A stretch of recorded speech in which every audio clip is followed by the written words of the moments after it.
فصل چہارم، منافقین کے متعلق۔ نمبر 1، بے یار و مددگار رہیں گے۔ وما لهم في الأرض من ولي ولا نصير. سورۃ التوبہ۔ تمام دنیا میں ان کا کوئی بھی کام بنانے والا یا ان کو مدد دینے والا نہ ہوگا۔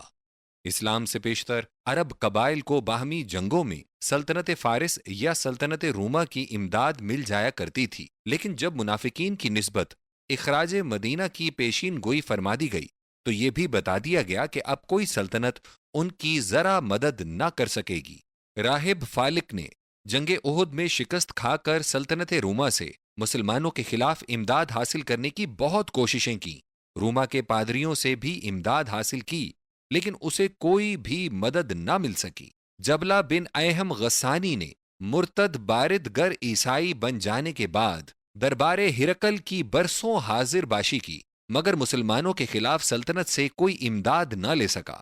یہی حال اکثر مخالفین اسلام کا ہوا اور پیشین گوئی اپنے الفاظ میں صحیح ثابت ہوئی۔ نمبر 2، ان کو دگنی مار پڑے گی۔ سنعذبهم مرتين ثم يردون إلى عذاب عظيم. سورۃ التوبہ۔ ہم ان کو یکے بعد دیگرے دوہرا عذاب دیں گے اور بعد ازاں وہ عذاب عظیم کی طرف لوٹائے جائیں گے۔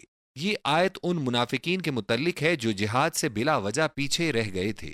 ان کے لیے عذاب اول یہ تھا کہ ان کو جھوٹے عذرات پیش کرنے کے لیے بہت سے جھوٹ بنانے پڑے، اور وہ قوم و ملک کی نگاہ میں جھوٹے اور غدار ثابت ہوئے اور سب کی نظروں سے گر گئے۔ یہ اخلاقی عذاب سخت ہوتا ہے کیونکہ ضمیر انسانی ہر وقت اس کو ستاتا رہتا ہے۔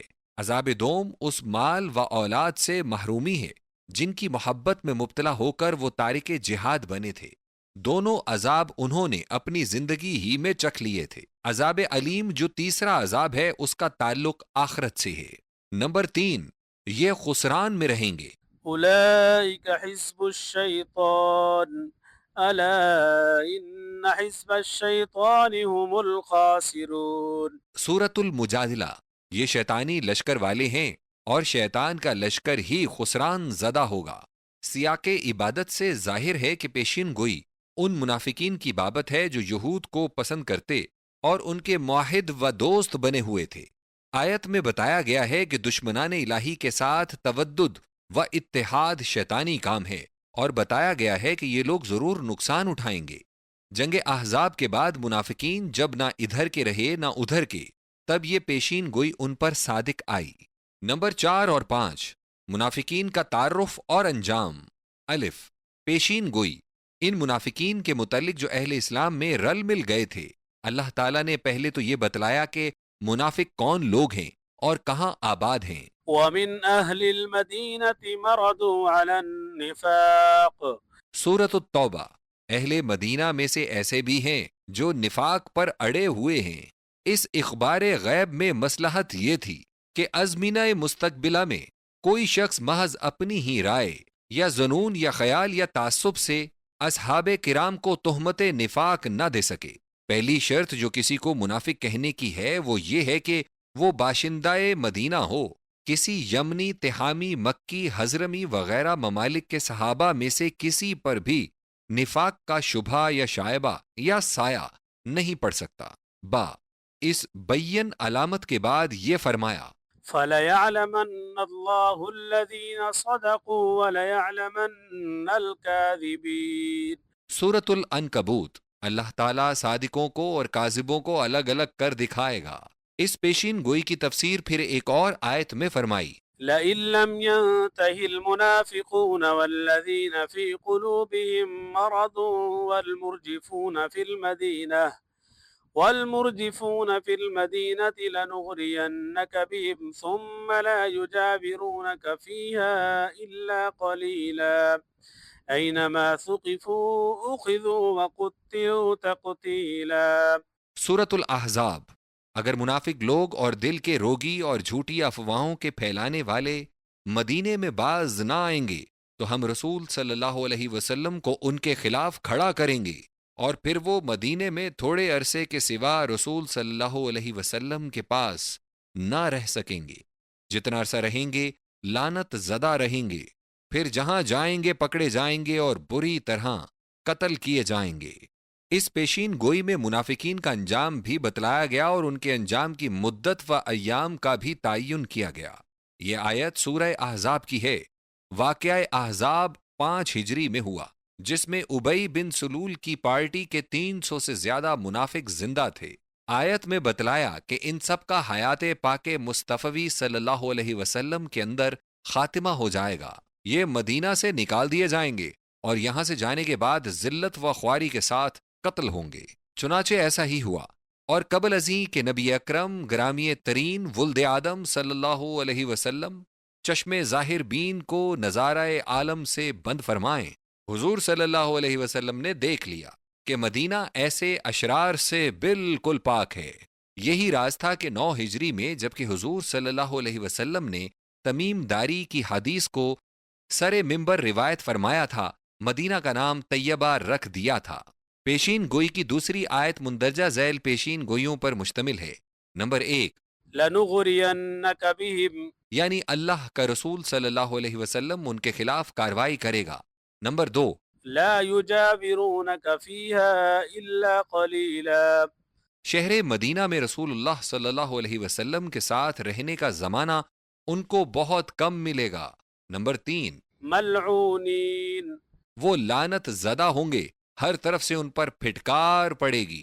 نمبر 4، اینما ثقفوا اخذوا، مدینے سے نکلنے کے بعد جہاں کہیں جائیں گے پکڑے جائیں گے۔ نمبر 5، وقتلوا تقتیلا، بدترین طریقے سے قتل کیے جائیں گے۔ تاریخ اسلام کے ماہر و واقف جانتے ہیں کہ منافقین مدینہ انہی 5 پیشین گوئیوں کو پورا کرتے ہوئے برے انجام کے ساتھ ختم ہوئے تھے۔ فصل پنجم، کفار کے متعلق۔ نمبر 1، مستہزئین مکہ کے خلاف پیشین گوئی۔ اللہ تعالیٰ فرماتا ہے، فاصدع بما تؤمر واعرض عن المشرکین انا کفیناک المستہزئین۔ سورۃ الحجر، جو حکم تجھے دیا گیا ہے وہ صاف صاف بیان کرتا رہ، ان مشرکین سے رخ بدل لے، استہزاء کرنے والوں سے ہم تجھے کفایت کریں گے۔ ہم نے اپنی کتاب رحمت للعالمین جلد اول میں جماعت مستہزئین کا ذکر کیا ہے۔ اس کمیٹی کے مقاصد یہ تھے کہ نبی صلی اللہ علیہ وسلم کی ہنسی اڑائیں، نقلیں اتاریں، آوازیں کسیں، حضور صلی اللہ علیہ وسلم کے واعظ میں شور و شغب سے کھنڈت ڈالیں، منہ چڑھائیں، بے حرمتی کریں۔ اس ناپاک کمیٹی کے گندے افعال پر غور کرو۔ کیا ان موانع کی موجودگی میں کوئی شخص تبلیغ و اشاعت کا محتم بشان کام سر انجام دے سکتا ہے؟ لیکن آیت بالا میں نبی صلی اللہ علیہ وسلم کو حکم دیا جاتا ہے کہ اپنا کام جاری رکھیں، واعظ و نصح اور بلاغ و انذار کا سلسلہ ٹوٹنے نہ دیں۔ رہا مستہزئین کا رویہ اور طریق، ان کی بابت پیشین گوئی کی جاتی ہے کہ ہم ان کو خود سمجھ لیں گے۔ اس پیشین گوئی کے تحت میں مستہزئین کے نام اور ہر ایک کا انجام پیش کر دیا جاتا ہے۔ نمبر 1، ابی بن خلف، سیدنا بلال رضی اللہ عنہ پر ظلم و ستم کرنے والا یہی شخص تھا۔ بلال رضی اللہ عنہ ہی کے ہاتھوں نے اس راس الکفر کو خاک و خون میں سلایا اور دار البوار کو پہنچایا۔ نمبر 2، عاص بن وائل، گدھے پر سوار تھا، ایک غار کے برابر پہنچا، گدھے نے ٹھوکر کھائی تو سر کے بل گڑھے میں اوندھا جا پڑا۔ وہاں ایک سخت زہریلا عقرب موجود تھا، اس نے کاٹا، سوجن ہو گئی، سڑ سڑ کر مرا۔ نمبر 3، نضر بن حارث، مسلمانوں کے ہاتھوں سے قتل ہوا جو اس جماعت میں پیش پیش رہتا تھا۔ نمبر 4، عتیب، جو اسود بن مطلب کا پوتا تھا۔ نمبر 5، حارث بن زمع، جو عتیب کا چچیرا بھائی تھا۔ نمبر 6، طعیمہ بن عدی، جو سخت بد زبان تھا۔ نمبر 7، اسود بن مطلب، جو نقلیں اتارا کرتا تھا، ایک درخت کے نیچے سویا، اٹھا تو سخت بے چین تھا، کہتا تھا کہ میری آنکھوں میں کانٹے چبھوئے جاتے ہیں۔ نمبر 8، عاص بن منبہ، پہلے گدھے پر سوار تھا، طائف کی راہ میں کانٹا لگا، اسی کے زہر سے ہلاک ہوا۔ نمبر 9، منبہ بن حجاج، اندھا ہوا پھر تڑپتا ہوا مر گیا۔ نمبر 10، ابو قیس بن ناکہ، جو نبی صلی اللہ علیہ وسلم کی ایذا دہی کو اپنی راحت سمجھتا تھا۔ نمبر 11، امیہ بن خلف، مشہور بد زبان تھا۔ نمبر 12، ابو جہل، جو راس الاشرار تھا۔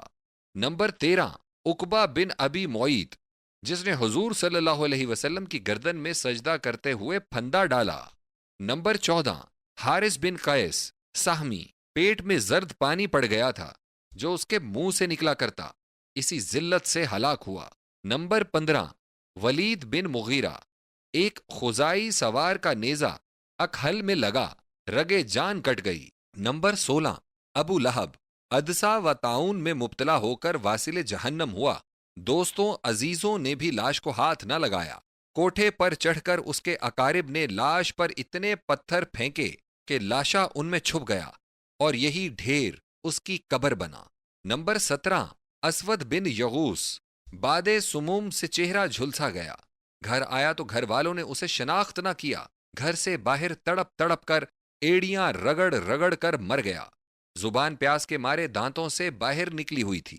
نمبر 18 زبیر بن ابی امیہ، وبا کا لقمہ ہوا۔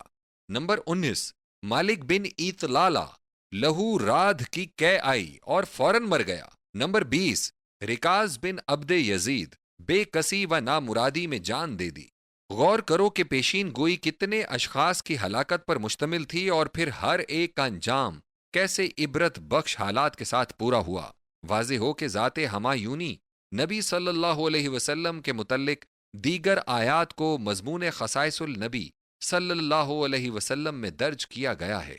نمبر 2 کافر دشمنوں کا دوست بننا، قریش کے دشمن سرداران کے دوست بن جانے کی پیشین گوئی۔ عسى الله أن يجعل بينكم وبين الذين عاديتم منهم مودة۔ سورۃ الممتحنہ، ان قریب اللہ تعالیٰ تمہارے درمیان اور تمہارے دشمنوں کے درمیان دوستی قائم کر دے گا۔ اس کے تحت میں بھی چند مثالوں کو پیش نظر رکھنا چاہیے۔ یہ یاد رکھنا چاہیے کہ عصا کا استعمال امر محبوب کی ترجی یعنی امید میں ہوتا ہے۔ نمبر 1 عبداللہ بن ابو امیہ بن مغیرہ نبی صلی اللہ علیہ وسلم کا پھپھیرا بھائی تھا، مگر اسلام کا اتنا سخت مخالف کہ حضور صلی اللہ علیہ وسلم سے اس نے اعلانیہ کہہ دیا تھا کہ اے محمد صلی اللہ علیہ وسلم، اگر تو زینہ لگا کر آسمان پر بھی چڑھ جائے اور میری آنکھوں کے سامنے سے اترے، تیرے ساتھ 4 فرشتے بھی ہوں اور وہ تیری نبوت و صداقت کی شہادت بھی دیں، تب بھی میں ایمان نہ لاؤں گا۔ یہی عبداللہ بجذبہ توفیق ربانی 8 سن نبوت میں حاضر دربار ہوتا اور اقرار شہادتین سے معراج ایمان پر فائز ہو جاتا ہے۔ اہل خبرات اندازہ کریں کہ عبداللہ نے ضرور وہ کچھ دیکھا جو آسمان پر زینہ لگا کر چڑھنے اور اترنے اور فرشتوں کی شہادت دینے سے بھی بڑھ کر تھا۔ نمبر 2 سمامہ بن اسال، نجد کا فرما روا تھا، نبی صلی اللہ علیہ وسلم کا شہر، حضور صلی اللہ علیہ وسلم کا لایا ہوا دین، حضور صلی اللہ علیہ وسلم کا وجود باوجود اس کے نزدیک سب سے زیادہ قابل نفرت تھے۔ وہ مدینہ میں صرف 3 دن محبوس رہا، جس روز آزاد ہوا اسی روز بصدے دل و جان حضور صلی اللہ علیہ وسلم کا فیرفتہ و شیدا ہو گیا۔ قید کیا ہوا کہ محبت کا سید بن گیا۔ نمبر 3 عمرو بن العاص، اسلام کی مخالفت میں اتنا چالاک تھا کہ قریش نے دربار نجاشی میں اپنا سفیر بنا کر بھیجا تھا تاکہ مہاجرین پناہ گزین حبش کو ایکسٹراڈیشن ملزموں کی طرح حاصل کر کے واپس لائے۔ وہی چند سال کے بعد گردن جھکائے، حیا سے آنکھوں کو قدموں پر جمائے حاضر ہوتا ہے اور بعد ازاں مبلغ اسلام بن کر جاتا اور ملک عمان کے داخل اسلام ہو جانے کی بشارت لے کر حضور نبوی صلی اللہ علیہ وسلم میں حاضر ہوتا ہے، ملک مصر کا فاتح اول بنتا ہے۔ نمبر 4 ابو سفیان صخر بن حرب، احد، غزوہ سویق، احزاب وغیرہ میں مسلمانوں پر حملے کیے، بھاری فوجیں لایا، مگر وہی اسلام میں داخل ہو کر فتنہ ارتداد میں ثابت قدم رہ کر فتوحات شام وغیرہ میں نہایت کارگزار ثابت ہوا۔ نمبر 5 ابو سفیان بن حارث، نبی صلی اللہ علیہ وسلم کا چچیرا بھائی، شاعر، زبان آور، شروع میں اسلام اور مسلمین کی ہجوم میں شعر کہا کرتا، پھر بہدایت ربانی حاضر ہوتا، ابو سفیان سید فتیان اہل الجنہ کے خطاب سے مشرف ہوتا ہے۔ نمبر 6 سہیل بن عمر، صلح حدیبیہ میں بھی کفار کی طرف سے کمشنر معاہدہ تھا، جب اسلام میں داخل ہوئے تو انہی کے خطبے نے بعد از وفات نبوی صلی اللہ علیہ وسلم اہل مکہ کو استقامت و استقلال بخشا اور بالآخر شہید ہو کر دنیا سے رخصت ہوئے۔ نمبر 7، اکرمہ بن ابو جہل شروع میں اسلام کی مخالفت اور کفر کی محافظت میں باپ سے بھی آگے تھا، لیکن جب سے نبی صلی اللہ علیہ وسلم کے حضور میں آنے کا موقع ملا، پکے جاں نثار اور عاشق زار بن گئے۔ فتوحات میں خالد بن ولید رضی اللہ عنہ کے یہی دستوں بازو ہوتے اور 2000 کفار پر اکیلے بھاری سمجھے جاتے۔ نمبر 8، حکیم بن حزام قرشی اسدی 60 سال کفر میں پورے کیے، بدر میں مسلمانوں کے خلاف بہت بڑا حصہ لیا، پھر اسلام لائے اور 60 سال اسلام کی خدمت میں پورے کیے۔ ایک حج کے موقع پر 100 اونٹ اور 1000 بکرے قربانی کیے اور 100 غلام آزاد کیے۔ نمبر 9، عبد یلیل ثقفی جب نبی صلی اللہ علیہ وسلم کوہ طائف پر تبلیغ اسلام کے لیے تشریف لے گئے تو اس نے لڑکوں، غلاموں، اوباشوں کو حضور صلی اللہ علیہ وسلم پر پتھر کیچڑ پھینکنے کے لیے مقرر کیا تھا، لیکن چند سال کے بعد یہ خود ماں پنچ سرداران قریش مدینہ میں حاضر ہوتا، ایمان لاتا اور اپنی قوم میں مبلغ بن کر جاتا ہے اور تمام قبیلہ ایک دن میں مسلمان ہو جاتا ہے۔ نمبر 10، بریدہ بن الحسیب اسلمی کفار قریش کے انعام 100 شتر کی خبر پاتا اور 70 سوار ساتھ لے کر نبی صلی اللہ علیہ وسلم کو زندہ پکڑ لانے یا ہلاک کرنے کا عزم کر کے گھر سے روانہ ہو جاتا ہے، مگر جب آپ کی آنکھ حضور صلی اللہ علیہ وسلم کے چہرہ پر نور پر پڑتی ہے اور کان میں آواز دل نواز آتی ہے تو اپنی پگڑی کو اپنے نیزے پر باندھ کر حضور صلی اللہ علیہ وسلم کا نشان بردار بن جاتا ہے اور غلامانہ ہم رکاب ہو کر آگے چلتا ہے۔ ایسی مثالیں سینکڑوں کی تعداد میں پیش کی جا سکتی ہیں جن سے ثابت ہوتا ہے کہ آیت بالا اپنی پیشین گوئی میں کتنی وسیع اور کس قدر سچی ہے۔ سینکڑوں کے جذبات قلب اور ان کے انجام کی اطلاع دینا رب العزت ہی کے کلام کا کام ہے۔ نمبر 3، کفار کی دخول کعبہ سے محرومی۔ پیشین گوئی کے کفار مکہ جو مسلمانوں کو کعبے میں داخل ہونے سے روکتے ہیں، خود ان کو استحقاقاً داخل کعبہ ہونے کا حق نہ رہے گا۔ ومن أظلم ممن منع مساجد الله أن يذكر فيها اسمه وسعى في خرابها أولئك ما كان لهم أن يدخلوها إلا خائفين۔ سورۃ البقرہ۔ جو لوگ اللہ کی مسجدوں میں ذکر الہی کیے جانے سے روکتے ہیں اور مسجدوں کی بے رونقی میں سعی کرتے ہیں، ان سے بڑھ کر ظالم اور کون ہوگا؟ ان کو حق نہیں کہ وہ مسجدوں میں داخل ہوں مگر ڈرتے ڈرتے۔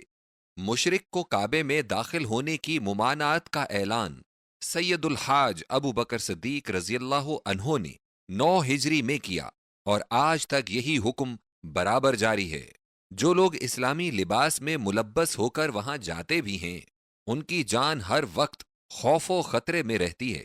نمبر 4، کفار کی رسوائی۔ کافر مسلمانوں کو عاجز نہ کر سکیں گے اور خود رسوا ہوں گے۔ وَاعْلَمُوا أَنَّكُمْ غَيْرُ مُعْجِزِ اللَّهِ وَأَنَّ اللَّهَ مُخْزِي الْكَافِرِينَ۔ سورۃ التوبہ۔ یاد رکھو کہ تم اللہ تعالیٰ کو نہیں ہرا سکتے، اللہ تعالیٰ کافروں کو رسوا کرے گا۔ یہ آیت اس وقت کی ہے جب تمام معاہدہ شکن کفار کے نام 4 مہینے کا الٹیمیٹم دے دیا گیا تھا۔ خیال ہو سکتا تھا کہ اکیلے مسلمان اس قدر قبائل و اقوام کے نام یک بارگی الٹیمیٹم دے رہے ہیں تو اس کا نتیجہ کیا ہوگا؟ اللہ تعالیٰ نے بطور پیشین گوئی 2 امور کا انکشاف فرمایا۔ نمبر 1، کفار باوجود اپنی قوت و طاقت اور افزونی تعداد وغیرہ کے بھی مسلمانوں کو شکست نہ دے سکیں گے۔ اس جگہ اللہ تعالیٰ نے مسلمانوں کی ہار کو اپنی ہار بتایا ہے، کیونکہ کفار کی عداوت مسلمانوں کے ساتھ دین الہی کی وجہ سے تھی اور للہ بغض کی وجہ سے تھی۔ نمبر 2، کفار کو ایسی شکستیں ہوں گی کہ وہ اس روز ذلیل ہو جائیں گے۔ آج تک وہ عرب میں بڑے بہادر، بڑے جنگجو اور انتقام گیر سمجھے جاتے تھے، مگر مسلمانوں کے سامنے آتے ہی ان کی شجاعت و بہادری کا پول کھل جائے گا اور وہ سارے ملک میں رسوا اور ذلیل ہو جائیں گے۔ قبائل بنو اسد و بنو غسان و بنو غطفان وغیرہ کی حملہ آوریوں کا حال ماں ان کے انجام کے پڑھو۔ دونوں پیشین گوئیوں کا ظہور بخوبی واضح ہو جائے گا۔